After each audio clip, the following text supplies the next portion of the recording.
बिस्मिल्लाहिर्रहमानिर्रहीम।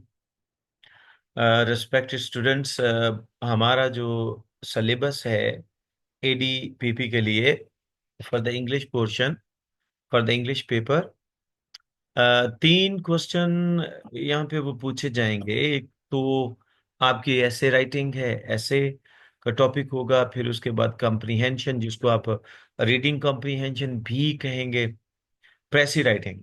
ऑलमोस्ट इसकी जो डिस्ट्रीब्यूशन ऑफ मार्क्स है 20 + 20 + 10 इज इक्वल टू 15। क्योंकि आपने ये एक चीज ध्यान में रखिएगा, तीनों क्वेश्चन बड़े टेक्निकल क्वेश्चंस हैं। और जो एग्जामिनर ने डायरेक्ट आपको जो क्वेश्चन पे लेके आया है ना, तो इसका मतलब है वो आपसे एक्सपेक्ट करता है कि आप इन क्वेश्चंस के बारे में आपकी हानो अच्छी है।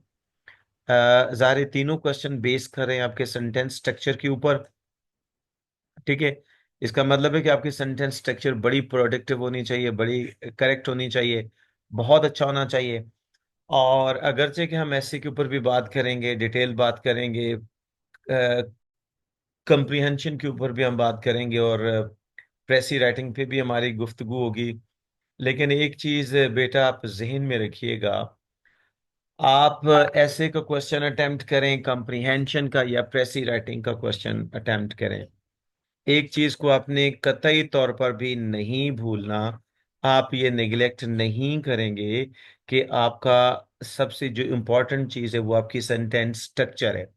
कि आपका जो सेंटेंस है उसे हर लिहाज से आपको उसके ऊपर एक मलका हासिल होनी चाहिए, आपको कमांड हासिल होनी चाहिए। यानी आपको सेंटेंस घुमाने आना चाहिए। Brevity is the soul of wit, इख्तिसार कमाल जहानत है। लंबी चौड़ी बातों को आपने चंद लफ्जों में मुख्तलिफ अंदाज में और बड़े एक प्रॉपर और एक कंप्रिहेंसिव ऑर्डर में उन चीज़ों को लिखना है।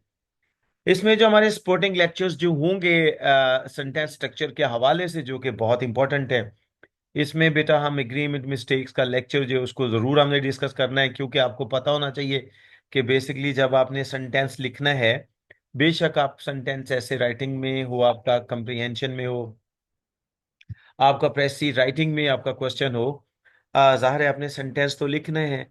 अगर आप सेंटेंस के लीनियर ऑर्डर की आपको थारो अंडरस्टैंडिंग है, तो इसका मतलब है आप एक प्रोडक्टिव और एक करेक्ट सेंटेंस जो है वो आप लिख सकते हैं। जी।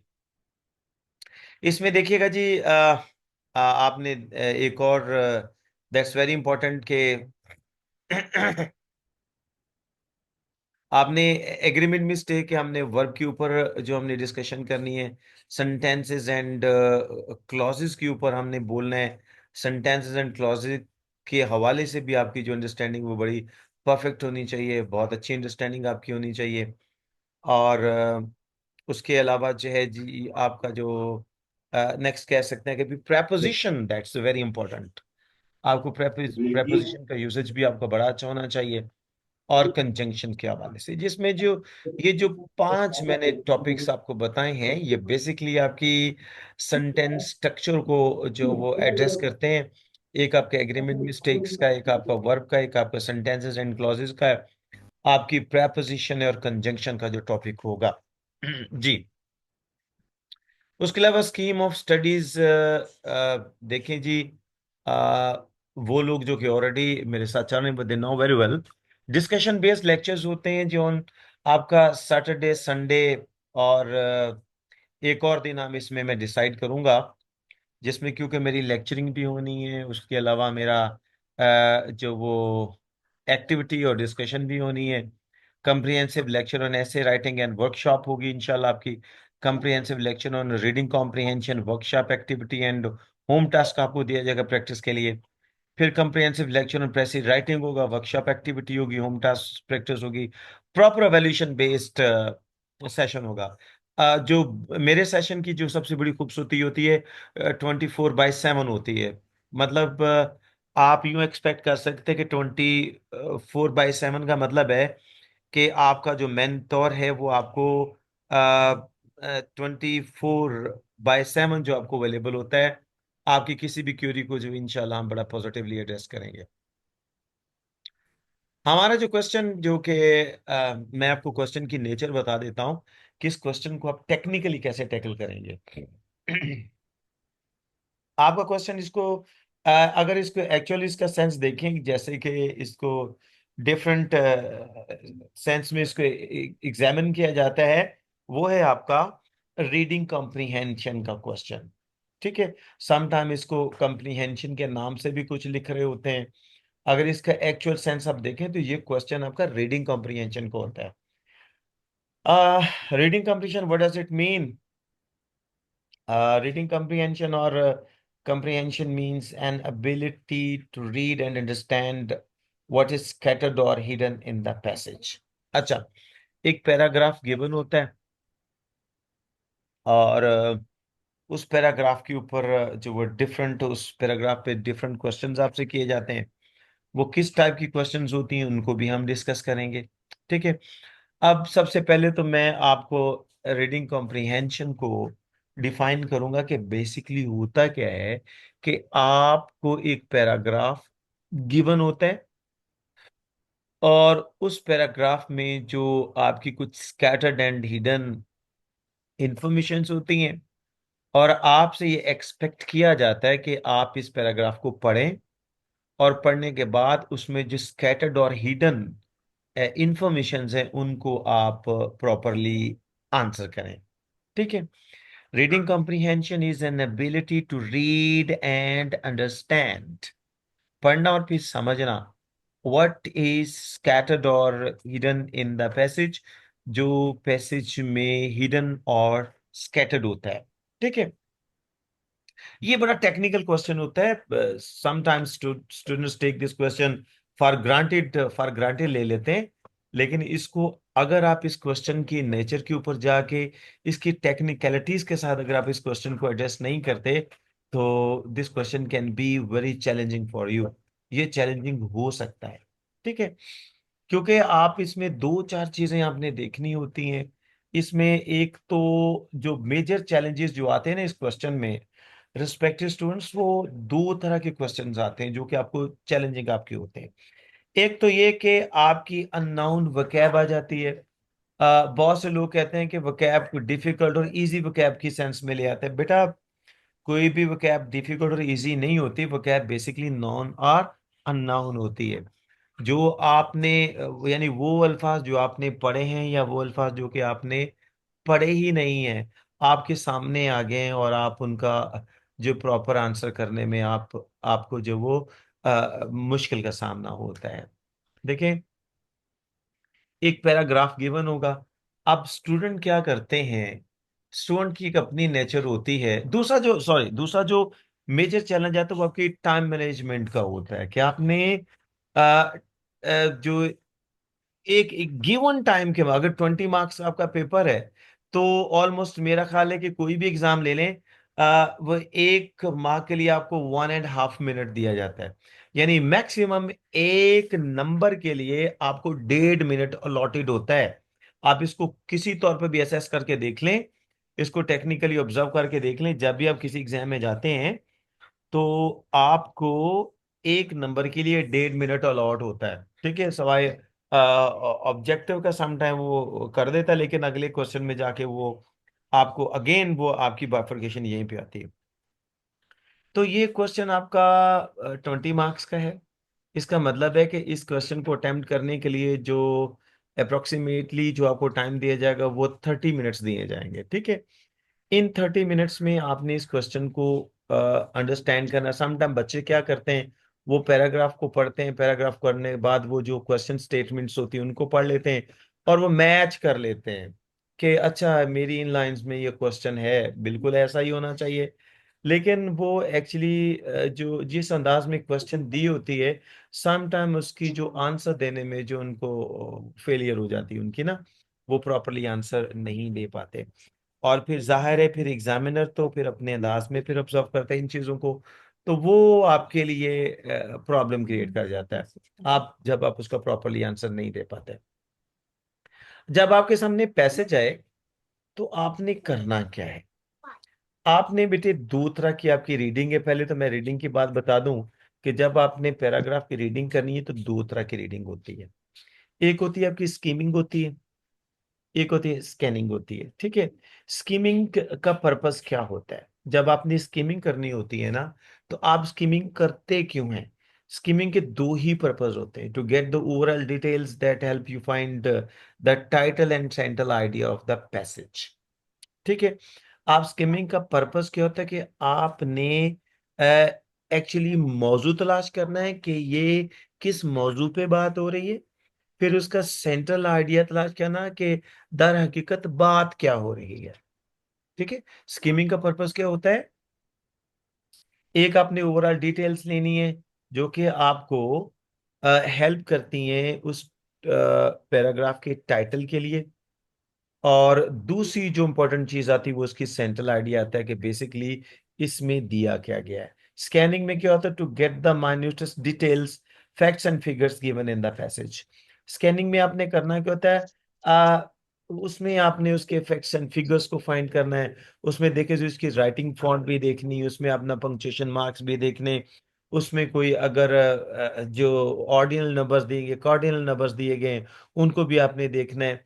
यानी हर लिहाज से each and every minutest detail that is given in the passage is to be observed. आपने करना क्या होता है कि एक एक जो मालूमात, जो इंफॉर्मेशन दी होती पैराग्राफ में, उसको आपने स्टडी करना होता है। जब आप उसकी माइन्यूटेस्ट डिटेल्स में जाते हैं तो बेसिकली आप उस पैसेज की स्कैनिंग करते हैं। ठीक है, अच्छा, इस क्वेश्चन को अटेम्प्ट करने का जो एक टेक्निकल पॉइंट क्या होता है रिस्पेक्टिव स्टूडेंट्स, वो ये है कि आपने सबसे पहले जो एक प्री रीडिंग एक्टिविटी होती है, यानी पैराग्राफ को रीड करने से पहले आपने एक एक्टिविटी करनी होती है। वो एक्टिविटी आपकी है क्या? वो आपने रीड द क्वेश्चंस फर्स्ट। सबसे पहले आपने करना क्या है कि पैराग्राफ के नीचे जो क्वेश्चन दिए गए हैं, आपने उन क्वेश्चंस को बहुत अच्छे से पढ़ना है। फिर वाइल रीडिंग एक्टिविटी आपकी क्या होती है? क्योंकि अब आपने रीडिंग शुरू करनी है, तो रीडिंग करते हुए आपने करना क्या? आपने question putted lines are to be underlined. जिन जिन लाइंस में आपके क्वेश्चंस के बारे में मालूमात हैं, उन लाइंस को आपने अंडरलाइन कर लेना है। ठीक है, उसमें बोल्ड लेटर, इटैलिक्स देखनी है, इन्वर्टेड कॉमास देखने हैं, are to be noted. Mean एक एक डिटेल जो वहां पर गिवन होती है उसको आपने नोट करना है। कब करना है? While reading. रीडिंग करते हुए आपने उन लाइंस को अंडरलाइन कर लेना है जिन लाइंस में क्वेश्चंस के बारे में इंफॉर्मेशन गिवन होती है। दूसरी चीज जो आपने देखनी है वो जी आपने देखना है कि इसमें कोई लेटर बोल्ड है तो वो बोल्ड क्यों, इटैलिक्स उसकी राइटिंग फॉन्ट क्यों चेंज की गई है, इन्वर्टेड कॉमास का क्या मतलब है यहाँ पर, या कोई और पंक्चुएशन मार्क आ गया है तो उस पंक्चुएशन मार्क से क्या मुराद है यहाँ पर। ये सारी चीजें आपने देखनी होती हैं। अब आगे जाके मैं डेफिनेटली आपको, जब मैं अगर कह रहा हूं कि आपने पंक्चुएशन मार्क को भी नोटिस करना है, तो उसका भी मैं आपको बताऊंगा कि बेसिकली पंक्चुएशन मार्क कैसे प्ले करता है आपके ये किसी भी आंसर फाइंडिंग में। जी, उसके बाद पोस्ट रीडिंग एक्टिविटी में आपने क्या करना है? जब आपने पैराग्राफ को आया, आपने सबसे पहले उसकी क्वेश्चंस को पढ़ा। क्वेश्चंस को पढ़ने के बाद आपने क्या किया? आपने क्वेश्चन पोर्टेड लाइंस को अपने अंडरलाइन किया है। फिर आपने उसकी बोर्ड्स देख ली, इटैलिक्स देख ली, उसकी इन्वर्टेड कॉमास देख ली, पंक्चुएशन मार्क्स देख लिए, राइटिंग फॉन्ट को देख लिया, ईच एंड एवरीथिंग आपने नोटिस कर लिए। अब आप जो तीसरी एक्टिविटी जो आपकी रीडिंग के बारे में जो हमें एड्रेस करनी है, वो क्या? Post reading activity. बेसिकली अब आपने क्वेश्चंस भी पढ़ लिए, पैराग्राफ भी पढ़ लिया, अब आपने क्या करना? Reproduce your answers on the answer sheet. अब आपने आंसर शीट के ऊपर अपने आंसर जो उनको रिप्रोड्यूस करना है। Your answer should B complete in all aspects. आपका जो आंसर है वो हर लिहाज से क्या होना चाहिए? पूरा और मुकम्मल होना चाहिए। हर लिहाज से पूरा और मुकम्मल होना चाहिए। तीसरी चीज जो कि बड़ी इंपॉर्टेंट होती है इस क्वेश्चन में, वो ये कि use the same tense that is applied in the question. आपने अपने आंसर में वही टेंस देनी है जो कि आपके क्वेश्चन की टेंस होगी। यानी अगर आपका टेंस, अगर आपका क्वेश्चन प्रेजेंट में है तो answer should be in present.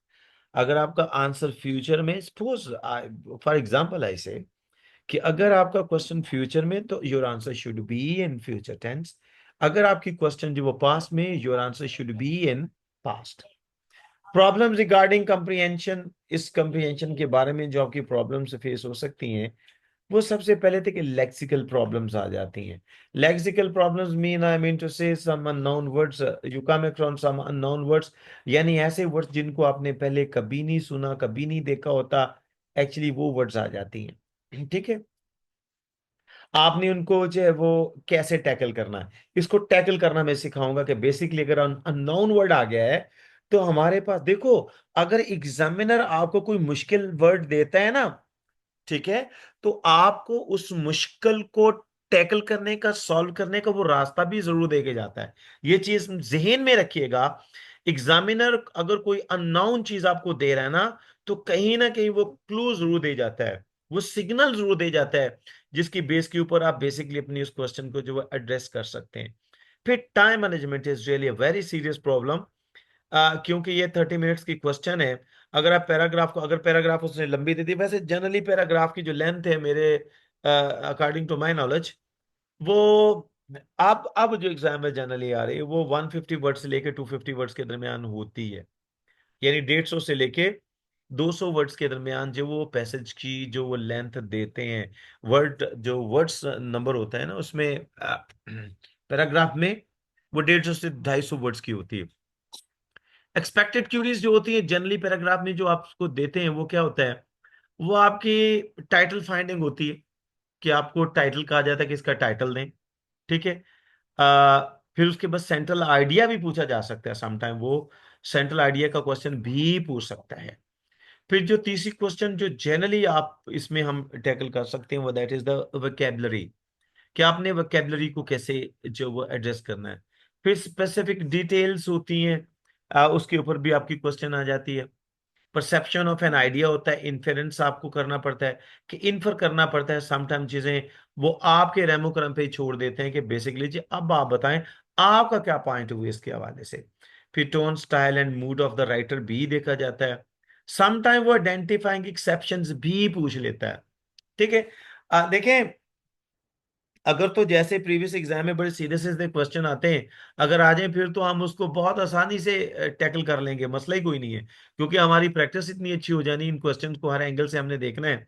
लेकिन सम टाइम क्या होता है कि पेपर सेटर का मूड होता है, अगर इसको किसी उन्होंने प्रोफेशनल आदमी से पेपर सेट करवा लिया, तो फिर यकीनन अगर वो इस क्वेश्चन के हाव नाव रखता है, तो वो क्वेश्चन को उसके एक्चुअल सेंस पे, उसके स्टैंडर्ड पे जाके बनाएगा। उसमें आइडेंटिफाइंग एक्सेप्शंस भी वो दे सकता है आपको। ठीक है, ये एक्सपेक्टेड क्यूरीज हैं जी आपके पैराग्राफ में जो होती हैं। इनमें वो 5 क्वेश्चन भी आपको दे सकता है, वो 7 क्वेश्चन भी दे सकता है।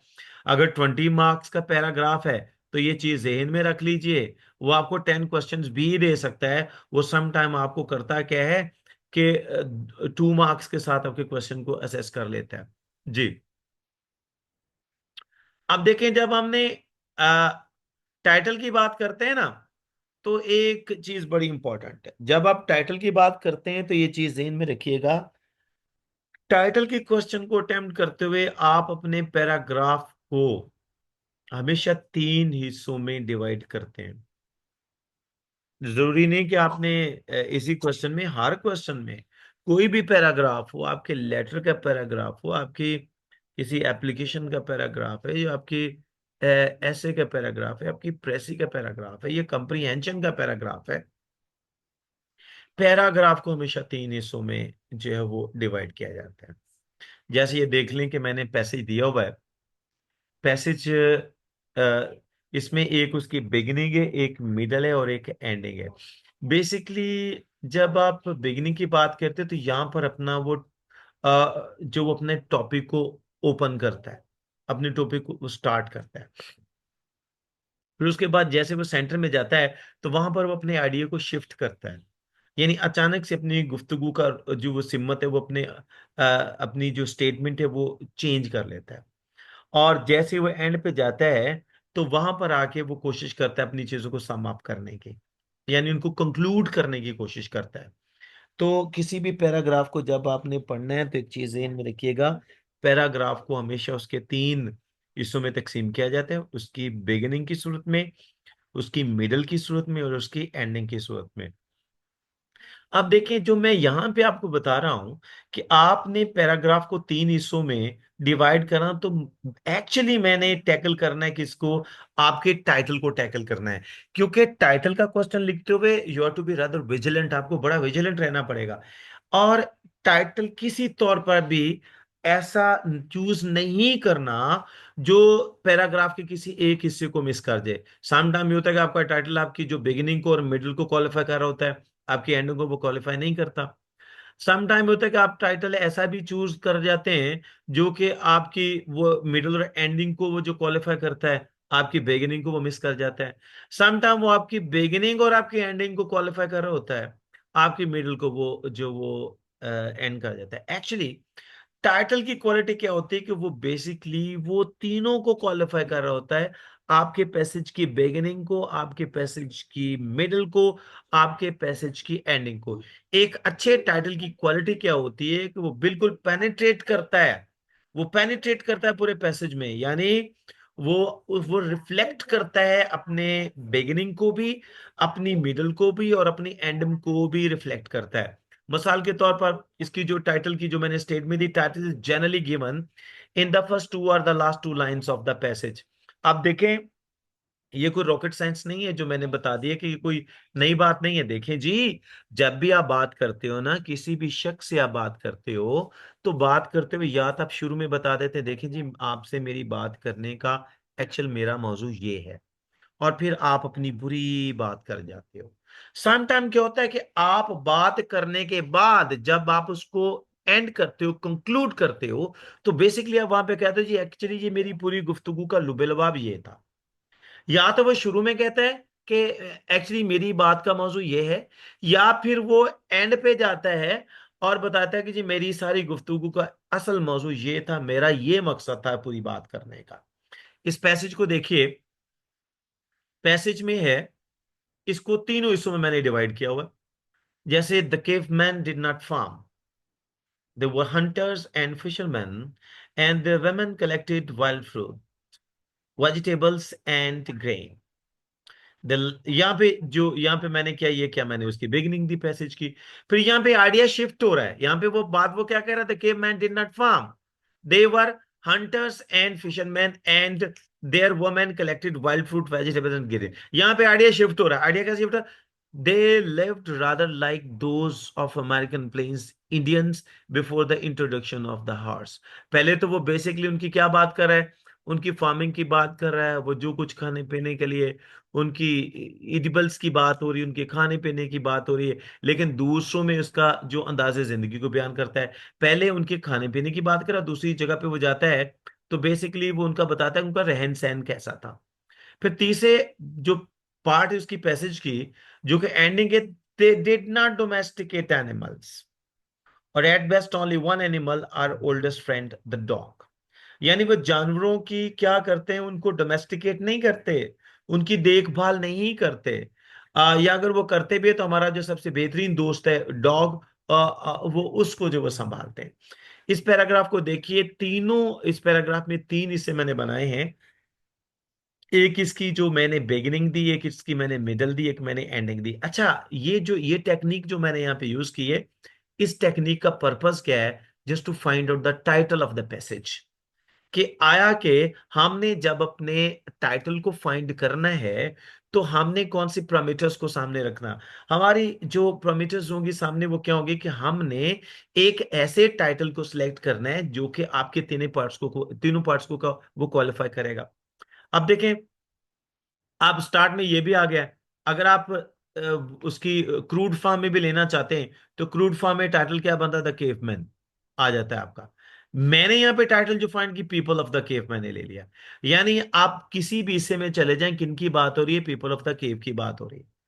यानी तीनों को तीनों पार्ट वो क्या करते हैं, वो क्वालिफाई करते हैं कि बुनियादी तौर पर हम किन की बात करते हैं, गारों में रहने वाले इंसानों की बात करें। पीपल ऑफ द केव, गारों में रहने वाले इंसानों की बात हो रही है। गारों में रहने वाले इंसान जो थे वो खेती बाड़ी नहीं करते थे, वो शिकारी थे, मछलियां पकड़ते। उनकी औरतें वो जंगली फल, सब्जियां और अनाज इकट्ठा करती थी। फिर यहाँ पे आइडिया शिफ्ट होता है। वो मेरा ख्याल है कहता है किसी तरह अमेरिकन इंडियन प्लेन, वो जो अमेरिकन प्लेन इंडियंस जो थे ना, उन जैसा उनका रहन सहन था। यानी घोड़े के तारफ से पहले, अभी घोड़ा इंसान के साथ जो वो अलाइंस में नहीं आया था। फिर तीसरा जो उसकी एंडिंग करता है, they did not domesticate animals और at best only one animal our oldest friend the dog. तो यहाँ पे तीनों के तीनों पार्ट के आप सामने रखें तो एक ही चीज हो रही है कि आप कुछ ऐसे लोगों की बात करें जो कि जो एक करंट लाइफ है उससे बिल्कुल अननोन है। तो किन की बात हो रही है? पीपल ऑफ द केव की बात हो रही है। वैसे एक चीज इनमें रखिएगा, जो भी पैराग्राफ होता है उसमें आपको रिफ्लेक्शन जरूर मिलती है, कि आपको ऑटोमेटिकली पता जरूर चल जाता है कि ये दर हकीकत इस पैराग्राफ का मौजू क्या है, किस मौजू पे बात हो रही है। So this is how you can find out the title of the passage के। और एक और चीज, जो कुछ स्टैंडर्ड आपने पैराग्राफ के जो टाइटल के सामने रखने, जो कि उसको प्रेसे में भी हम फॉलो करते हैं। देखिए जी, टाइटल में करना क्या आपने, टाइटल में जनरली पंक्चुएशन मार्क नहीं होती। टाइटल में पंक्चुएशन मार्क नहीं होती, ये पंक्चुएशन मार्क हम नहीं लेंगे जी। इसमें क्या हो गया? दूसरी बात है कि टाइटल में तीन वर्ड्स हमेशा लोअर केस में जाते हैं, तीन वर्ड्स हमेशा लोअर केस में जाएंगे। वो तीन वर्ड कौन से लोअर केस में जाएंगे? देखिए जी, आपका कंडीशन इज दैट कि वर्ड जो है वो आपके टाइटल के शुरू में ना हो। आपका आर्टिकल अगर फर्स्ट वर्ड के बाद आ रहा है, आपका प्रेपोजिशन अगर फर्स्ट वर्ड के बाद आ रही है, अगर आपकी कंजंक्शन कंजंक्शन अगर आपकी फर्स्ट वर्ड के बाद आ रही है, यानी ये वर्ड वर्ड पीपल है, इसके बाद अगर कोई आपकी प्रेपोजिशन आ जाए या आर्टिकल आ जाए या आपकी कंजंक्शन आ जाए, तो उसको हमेशा आप लोअर केस में लिखते हैं, यानी उसको कैपिटल लेटर में नहीं लिखते। एक और बड़ी इंपॉर्टेंट चीज है रिस्पेक्टेड, आपने टाइटल में पंक्चुएशन मार्क नहीं देना। आप पंक्चुएशन मार्क बेसिकली तब देते हैं, termination mark specifically I am talking about termination mark. आपने टर्मिनेशन मार्क नहीं देना जिसका आप जिससे सेंटेंस आपका टर्मिनेट हो जाए। यानी मैं साइन ऑफ इंटरोगेशन की बात कर रहा हूँ, साइन ऑफ एक्सक्लेमेशन की बात कर रहा हूँ, मैं फुल स्टॉप की बात कर रहा हूँ। आप कभी भी टाइटल में ये तीनों टर्मिनेशन मार्क्स नहीं देते। अगर इसमें कहीं आपकी प्रेपोजिशन आ जाए तो उसको आपने स्मॉल लेटर से स्टार्ट करना है। आपकी आर्टिकल आ जाए तो आपने उसको स्मॉल लेटर से स्टार्ट करना है, ठीक है। बाकी अगर आपका नाउन है, प्रोनाउन है, एडवर्ब है, एडजेक्टिव है, जितने भी वर्ड्स हैं उनको क्या करते हैं, आप हमेशा कैपिटल लेटर से लिखते हो। सेंट्रल आइडिया क्या होता है जी? बेसिकली एक और असेसमेंट आपकी वो करना चाहता है पैसेज के थ्रू, वो जानना चाहता है कि क्या इसका क्वेश्चन ये ऑलमोस्ट आपकी प्रेसी से मिलता जुलता क्वेश्चन है। इसमें थोड़ा सा अगर आप कह रहे हैं कि अगर इब्तदाई शक्ल प्रेसी की लगा लें कि जब आप क्वेश्चन को टैकल करने का अंदाज, तो ऑलमोस्ट कंप्रीहेंशन क्वेश्चन उसके साथ मिल जाता है। यानी अगर प्रेसी के साथ कुछ सवालात पूछ लिए जाएं तो बेसिकली वो कंप्रीहेंशन बन जाती है। Central idea, how to find out the central idea? Central idea होता क्या है basically? It is something that sums up the overall details given in the passage. आप देखिए, मिसाल के तौर पे मैं आपको बताता हूं, आप एक इंटरव्यू फेस करके आए हो, तो बाहर जो कैंडिडेट्स बैठे हुए हैं, वो आपसे पूछते हैं अच्छा इंटरव्यू में क्या था। अब आप क्या करते हैं, आप इंटरव्यू की एक एक लफ्ज की डिटेल नहीं उसको देते, आप ओवरऑल बात कर रहे हो। बेसिकली आज की गुफ्तगू का मौजू ये था, ये सवाल था, बुनियादी तौर पे ये सवाल था, ये उसने पूछा। यानी आप ओवरऑल बात कर जाते हो, मजमुई तौर पर आप बात करते हो। वो जो मजमुई तौर पर बात करने का जो अमल है, उसको आप क्या कहते हैं, उसको वो क्वेश्चन कौन सी होती है, वो आपकी सेंट्रल आइडिया होता है। यानी लुबे लबाब, आपकी पूरी गुफ्तगू का लुबे लबाब क्या है, ठीक है। मिसाल के तौर पर अगर आपके पैसेज में हमने, अगर वो आपसे क्वेश्चन में कहा देता है कि what is the central idea of the question, तो ऑफ द पैसेज, तो पैसेज का सेंट्रल आइडिया क्या है, तो how you would tackle this question? At times my heart cries out with longing to see all these things. If I can get so much pleasure from touch, how much more beauty must be revealed by sight? Yet those who have eyes apparently see little. The panorama of color and action which fills the world is taken for granted. It is human, perhaps, to appreciate little that which we have and to long for that which we haven't. But it is a great pity that in the world of light, the gift of sight is used only as a mere convenience rather than as a means of adding fullness to life. ये basically जो three days to सी एक article है Helen Keller का, ये passage मैंने वहां से लिया। बेसिकली इसमें वो कहना क्या चाह रही है, जो राइटर आपकी राइटर क्या कहती है, इसका ओवरऑल सेंट्रल आइडिया, इस गुफ्त इसका निचोड़ क्या है। तो आप पूछते हैं सर इसका निचोड़ क्या, मैं कहता हूँ जी राइटर, ऑथर्स भी कह सकते हैं, राइटर भी कह सकते हैं, the writer feel sorry for the seeing who see little and use the gift of sight as a mere convenience rather than as a means of adding fullness to life। यानी लुबिल बाब इसका क्या कि seeing सी little, देखने वाले बहुत कम देखते हैं। और अलमिया ये है कि वो ये भी कहती है कि जो कुछ हमारे पास होता है हम उसकी कदर नहीं करते, जो कुछ हमारे पास नहीं होता हम उसके ताक़ुब में रहते हैं। बहरहाल इसका सेंट्रल अडेप्ट देना है कि बुनियादी तौर पर इस पैराग्राफ की जो रूह क्या है, इसका ओवरऑल इसका रिव्यू क्या देना चाहते हैं, सेंट्रल आइडिया, इसको आपका थीम भी कह सकते हैं, इसका थीम क्या है, इसकी गिस्ट क्या है, इसकी जिस्ट क्या है, ये सारे के सारे वर्ड जो इसके लिए आप यूज कर सकते हैं। उसके बाद ये नेक्स्ट क्वेश्चन आपका बन जाता है vocab का। It means to guess the meanings of the unknown and unfamiliar words with the help of the explanative markers and words. Guess the underlined word. Basically क्या करता है, अगर वो आपको डिफिकल्ट वर्ड देता है ना जी, तो उस डिफिकल्ट वर्ड को टैकल करने का स्टाइल भी देता है। अच्छा, समटाइम आपके क्वेश्चन स्टेटमेंट में आते हैं, समटाइम जस्ट आपको क्वेश्चन इस अंदाज में करता है कि आपको पूरी स्टेटमेंट में उसका आंसर नहीं करना पड़ता। जैसे कि सिनोनिम पूछ लेता है, जैसे कि वो एंटोनिम पूछ लेता है, ठीक है। अगर इस किस्म का क्वेश्चन आता है तो रिस्पेक्टिव स्टूडेंट्स उसमें जो हालांकि आपका क्वेश्चन जो बेसिकली जनरल क्वेश्चन पूछा जाता है वो स्पेसिफिक डिटेल्स की सूरत में पूछा जाता है, जो हमारे पॉइंट 4 में आ रहा है। अब क्या होता है कि अगर वो आपको अननोन वर्ड देता है तो उस वर्ड को टैकल करने का कोई ना कोई जो वो आपको क्लूज रो दे जाता है। जैसे just like humans fish can